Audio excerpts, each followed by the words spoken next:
মানিকপুৰৰ ভাণ্ডাৰা বজাৰত নকল সোণৰ নাওসহ দুজন আটক। বঙাইগাঁও জিলাৰ মানিকপুৰৰ ভাণ্ডাৰা বজাৰত নকল সোণৰ নাওসহ দুজন লোকক আটক কৰিছে আৰক্ষীয়ে। আটকাধীন লোক দুজন ক্ৰমে নাম্বাৰৰ ২ নং খণ্ডৰ ছফিকুল ইছলাম ২৫ আৰু গোৱালাপাৰা ৩ নং খণ্ডৰ আলিয়াৰ খান ৫৫। আৰক্ষীৰ প্ৰাথমিক তদন্ত অনুসৰি দুয়োজনে ৰঙৈয়াৰ পৰা প্ৰায় ২ লাখ টকাৰে নকল সোণৰ নাওখন ক্ৰয় কৰি আনিছিল। আৰক্ষীয়ে দুয়োজনৰ পৰা ২টা মোবাইল ফোন আৰু AS01EW 2076 নম্বৰৰ এখন বাহন জব্দ কৰিছে। ঘটনাক লৈ গেৰুকাবাৰী আৰক্ষী তহলদাৰী নিৰীক্ষণ চকীৰ ভাৰপ্ৰাপ্ত বিষয়া হৃদয় গোস্বামীৰ নেতৃত্বত আৰক্ষীয়ে তদন্ত অব্যাহত ৰাখিছে।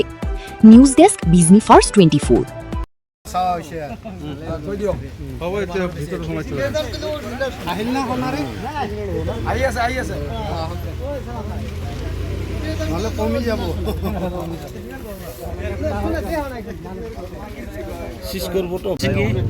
এই ধনী ইউটিউবার চাই কি নাম আছে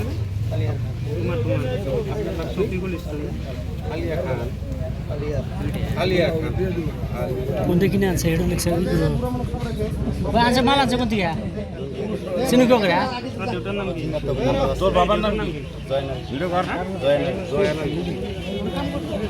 ভালো করে কত বন্ধু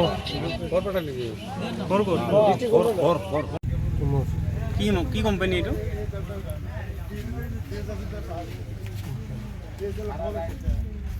রেডমি